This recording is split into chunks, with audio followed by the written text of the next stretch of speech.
And Hollen of Maryland. He recently returned from a trip to El Salvador where he met with Kilmar Abrego Garcia. He's also a member of the Foreign Relations Committee. And Senator, Pope Francis's last words, final public remarks, focused on this theme. How much contempt is stirred up at times toward the vulnerable, the marginalized, and migrants, Francis wrote in a papal address delivered on Easter Sunday, yesterday, by a Vatican aide to the crowds gathered in St. Peter's Square. And here we are, you on, I guess, just back now from El Salvador, dealing with the issue of just one of the many people who have been forcibly removed, disappeared. I mean, some might even see it as a kidnapping. It's definitely not a deportation. Where does the plight of Kilmar Abrego Garcia stand now? Well, you're very right. I read Pope Francis's remarks.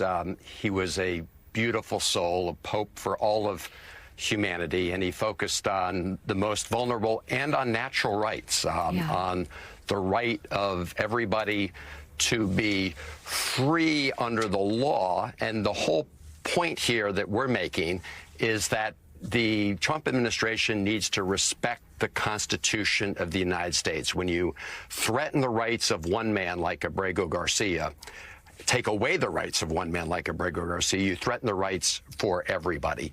In this case, the Trump administration is flouting the law, because the Supreme Court, on a 9-0 ruling, said that they had to facilitate the return of Abrego Garcia. I was just down there, as you said. I met with them.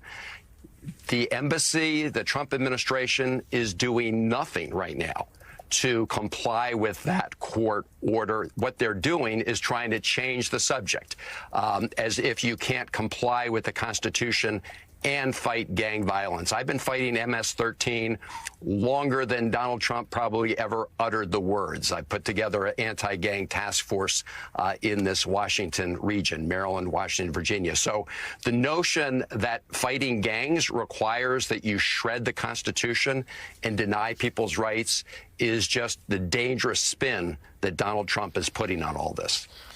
Senator, good morning. Two-part question for you. First, just tell us a little bit about your visit. I know there was the El Salvador government. You alleged that they sort of tried to stagecraft some of this, to putting drinks on the table and the like, to try to suggest that the inmate there was being well taken care of. Tell us about how he is doing, but also could